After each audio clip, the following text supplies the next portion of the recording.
कार्यक्रम के प्रायोजक हैं श्री मदन भाई रेखाबेन हुमड़, रूपेन प्राची हुमड़, अनगवीर आर्शवीर हुमड़, रिक्ता विशाल सेठी, आरिका अर्जुन सेठी। भव्यात्मा आचार्य पूज्यपाद स्वामी इष्टोपदेश जी की 40वीं गाथा में कहते हैं, इच्छत्येकांत संवासम निर्जनम जनितादरः निजकार वसात किंचे दुक्त्वा विस्मरति द्रुतम। निर्जनम जनितादरः, जिसे निर्जन स्थान अच्छा लगता है। एकांत संवासम इच्छति, वह एकांत स्थान में रहना चाहेगा। निजकार वसात, अपने कार्य के वश होकर के, किंचित उक्त्वा, यदि कुछ कहना पड़े तो वह कह करके द्रुतम शीघ्रता से विस्मृति भूल जाता है।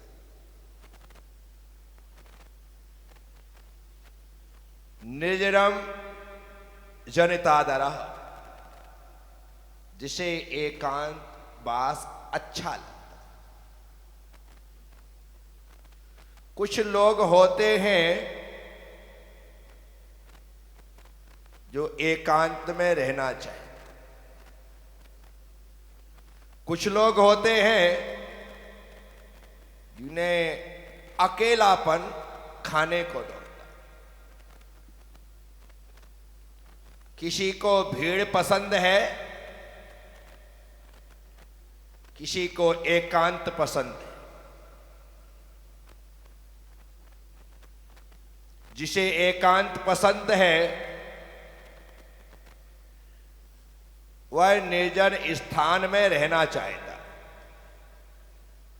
निर्जन का अर्थ होता है जहां पर जन अर्थात लोग अर्थात मनुष्य नहीं पाए जाते, उसे निर्जन कहते। जन से जो रहित है, लोगों से जो रहित, क्योंकि वह स्त्रियों से, पुरुषों से, नपुंसकों से, तीनों वेद वालों से दूर हट करके अपगत वेदी हो जाना चाहता है, अर्थात स्वयं वेद युक्त होने के बाद भी एक ऐसी अवस्था में पहुंचना चाहता है जहां पर निर्वेद हो जाते। साथी, सबसे पहले एकाकीपन पसंद करना सीखो। साधना यही है कि मैं अकेले में रह सकूं। अकेले में रहने की साधना के लिए सबके बीच मौन रह करके रहना सीखो। आप मौन रहोगे तो किसी के साथ आप बैठने की, भाई उसके साथ बैठूंगा तो बोलने का मन करेगा, बोलने का मन करेगा तो मेरा मौन टूट जाएगा।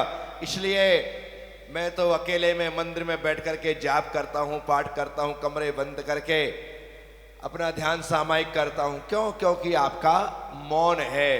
तो जहां मौन के टूटने की संभावना है, आप उनसे दूर रहेंगे। और जब हम उनसे दूर हो गए तो पहली बात, हमारा मौन का पालन। जब मौन के पालन के लिए आप निर्जन एकांत स्थान पर जाएंगे तो एकांत में आपको अच्छा लगने लगा। अब अच्छा लगने लगा तो आप वहां पर रहने का, साधना का अभ्यास करें। आवश्यक है। क्रमशः एक एक सीढ़ी कर चढ़ते हुए हमें अपनी मंजिल तक पहुंचना है। ऐसा तो है नहीं कि पहली सीढ़ी पर पैर रखो उसके बाद सीधे आखिरी सीढ़ी पर पैर रखो। हाँ, बीच में एक दो सीढ़ियां कुछ लोग छोड़ देते हैं। लंबे लंबे पैर होते हैं तो एक दो सीढ़ियां छोड़ करके चढ़ते हैं। खास करके बच्चे और जो युवा होते हैं वो तो सीधे चलते ही कहाँ है, दो चार छोड़ करके ही चलते हैं। और कई बार होशियारी में गिर भी जाते हैं। लेकिन जो बुजुर्ग लोग होते हैं वो आहिस्ता आहिस्ता धीरे धीरे करके एक एक सीढ़ी चढ़ते हैं और ऊपर पहुंचते हैं। मैं आपसे सीढ़ी छोड़ करके चढ़ो, तकलीफ नहीं है, लेकिन संभल करके चलना, क्योंकि गिरने वाला सीधे नीचे आता है। संभल करके चलने वाला सीढ़ी छोड़ करके चढ़े लेकिन ऊपर पहुंचता है। कुछ बच्चे इतने इंटेलिजेंट होते हैं, इतने इंटेलिजेंट होते हैं, इतने इंटेलिजेंट होते हैं कि स्कूल में शिक्षक खुद कहते हैं, स्कूल वाले कहते हैं कि इसको क्यों फालतू में फर्स्ट में सेकंड में डाल रखा है, इसको तो 1-2 क्लास जंप लगवा दो, और उसे सीधे आगे बढ़ा दिया जाता है। क्यों?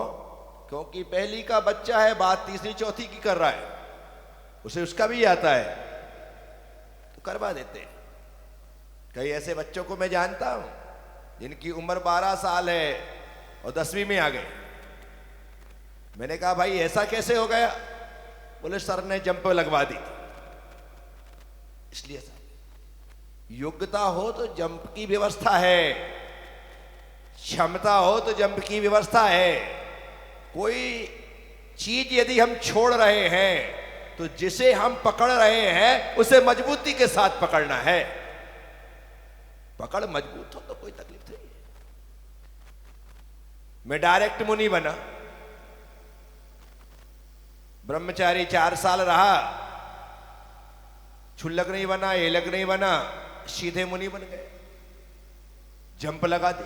गुरुदेव ने कहा कि बेटा कोई जरूरत नहीं है तुझे क्षुल्लक बनने की, कोई जरूरत नहीं है एलक बनने की, सीधे मुनि बन जा। बन गए। क्या हुआ? तो जैसे जंप लगाने की ताकत होती है और गुरु को विश्वास होता है, जंप लगवा दी। कई लोग बड़े कम से चढ़ते हैं। आचार्य शांति सागर जी महाराज भी कहते थे कि भाई कम से चलो, तो क्षुल्लक भी बने, एलक भी बने, मुनि भी बने। कम से चलो, कोई जरूरी नहीं कि सबको जंप लगाना है, लेकिन हमें आगे बढ़ना है, आगे पहुंचना है। मंजिल सबकी एक ही है, मंजिल। तो सबसे पहले निर्जन स्थान अच्छा लगे,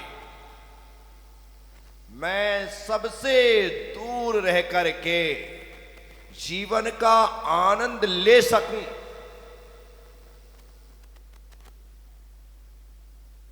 जब ऐसी स्थिति बन जाएगी तो फिर एकांतवास का आनंद आए। एक बार किसी से मिलने जुलने की आदत पड़ जाए ना, तो वो रोज ना मिले तो बड़ी तकलीफ होती है, बड़ी तकलीफ। क्यों? क्योंकि मन को वो अच्छा लगने लगा।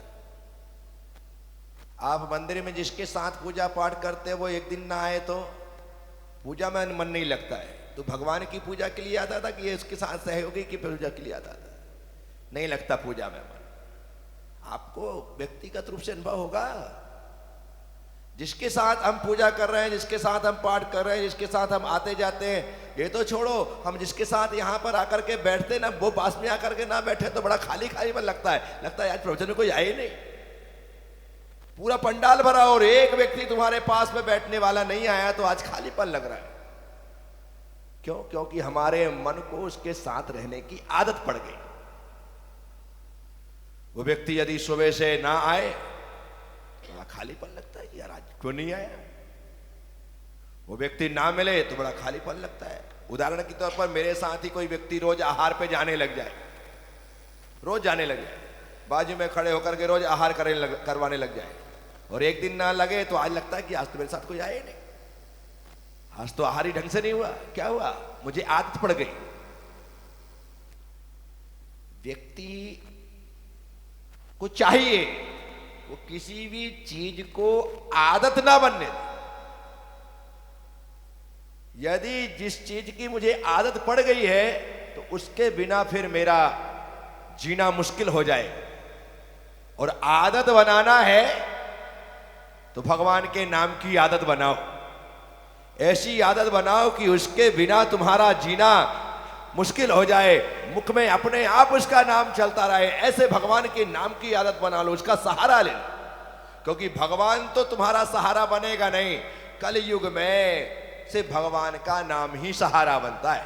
कलयुग में तो नाम नाग दमनी यदि आपका नाम ही नाग की को दमन करने वाला है। भक्तांबर जी में कितने स्थान पर आया कि आपका नाम, आपका नाम, आपका नाम। भगवान थोड़ी आने वाले, भगवान जब नहीं आते हैं तो ऐसे समय में भगवान का नाम ही हमारे सारे काम कर देता है। इसलिए इस कलयुग में भक्तों ने भगवान का नहीं, भगवान के नाम का सहारा लिया और नाम के सहारे से पार हो गए, उनका उद्धार हो गया। इतना महत्वपूर्ण है भगवान का नाम। भगवान एक, लोग अनेक, सबको भगवान की दरकार, सबको भगवान की जरूरत। एक भगवान कहां कहां जाएगा, लेकिन नाम जितने लोग चाहें उतने लोग ले सकते हैं, और जितने लोग नाम लेते हैं भगवान उन तक पहुंच जाता है। उदाहरण के तौर पर सूरज एक, चंद्रमा एक, लाभ लेने वाले अनेक। अब यदि सूरज तुम्हारे घर में आकर के ठहर जाए कि भाई 2 दिन का विश्राम मेरा हुम्मड़ परिवार में है रुपए, तो बाकी बड़ौदा का क्या होगा, अंधेरे में मर जाएगा। भगवान तुम्हारे घर में आकर के ठहर जाए तो सबका क्या होगा। मैं चातुर्मास के लिए झालरापाटन में आया, संत निवास में रुका हूं तो मैं सबके लिए हूं। यदि मैंने कहा कि नहीं भाई अब आने वाले 4 दिनों तक मैं छाजूलाल जी पाटनी जी के घर में रहूंगा, मजा आ गया। देखो ऐसा मैं बोल दूं कि मैं उनके घर में रहूंगा, अब छाजूलाल जी पाटनी के घर में रहूंगा तो 4 दिन तक पूरा शहर यही कहेगा भाई महाराज जी तो पाटनी जी के हैं, उनके घर में ही रुके, वहीं पर आहार विश्राम सब हो रहा है, अपन तो और कहीं जाएंगे, अपने घर में बुलाएंगे तभी पूजा करेंगे। क्या फिर आदमी ऐसा सोचेगा कि 4 दिन के यहाँ, चलो भाई 2 दिन में अपने घर में रख लेता हूं, तो फिर बूरू कहेगा पास में मेरा मकान है महाराज, पाटनी जी के यहां से हमारे बाड़े में आ जाओ, 2-4 दिन यहां रहो। तो उससे क्या हो जाएगा, फिर मैं व्यक्तिगत प्रॉपर्टी हो जाऊंगा। क्या हो जाऊंगा, व्यक्तिगत हो जाऊंगा, फिर लोगों तक ही सीमित हो जाने वाला है। लेकिन जब साधु मंदिर में रहता है, साधु संत निवास में होता है, तो सारी समाज का होता है, सब उसकी व्यवस्था है। तो अब सूरज एक, लाभ लेने वाले अनेक, भगवान एक, लाभ लेने वाले अनेक।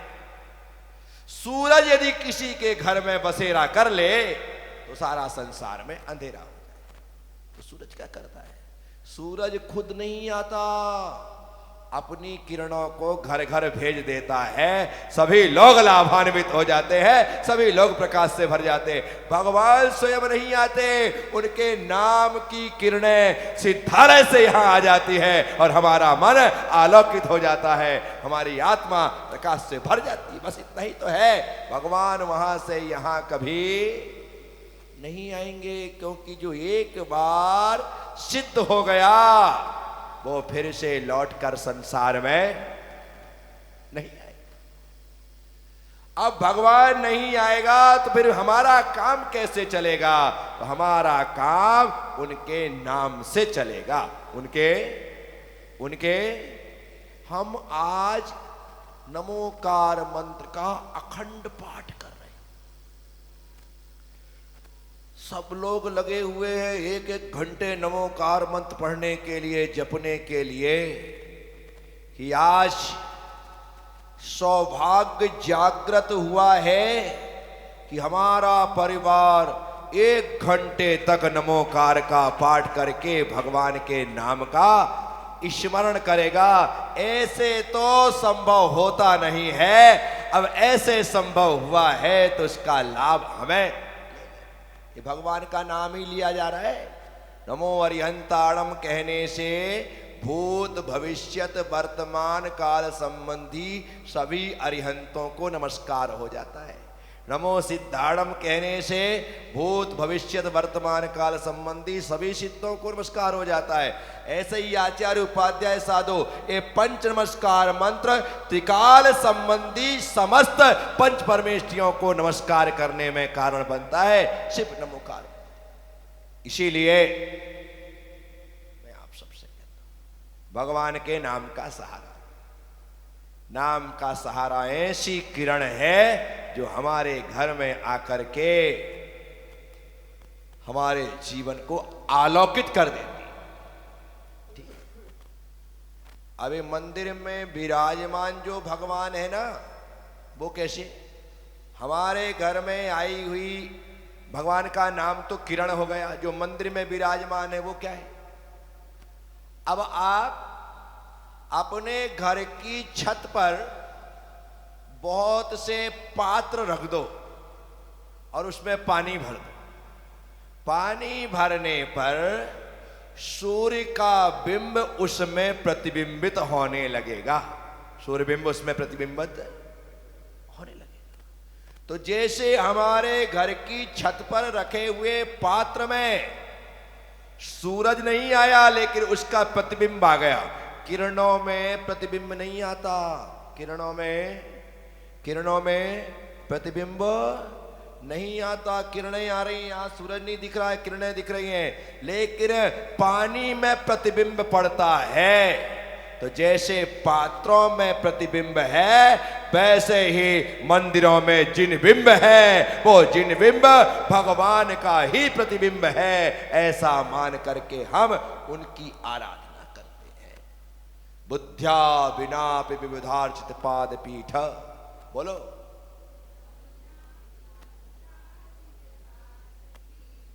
तो तुम समुद्दत मतिर्विगतत्रपोहम बालम दुबिंब।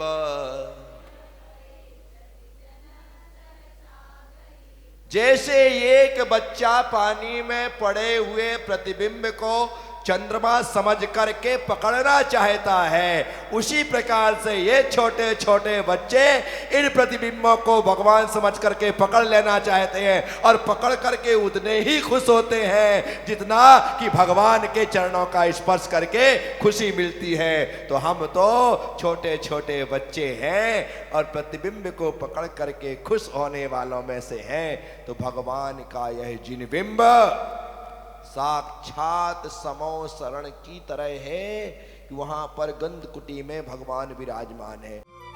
इस कार्यक्रम के प्रायोजक हैं श्री मदन भाई रेखाबेन हुमड़, रूपेन प्राची हुमड़, अनगवीर आर्शवीर हुमड़, रिक्ता विशाल सेठी, आरिका अर्जुन सेठी।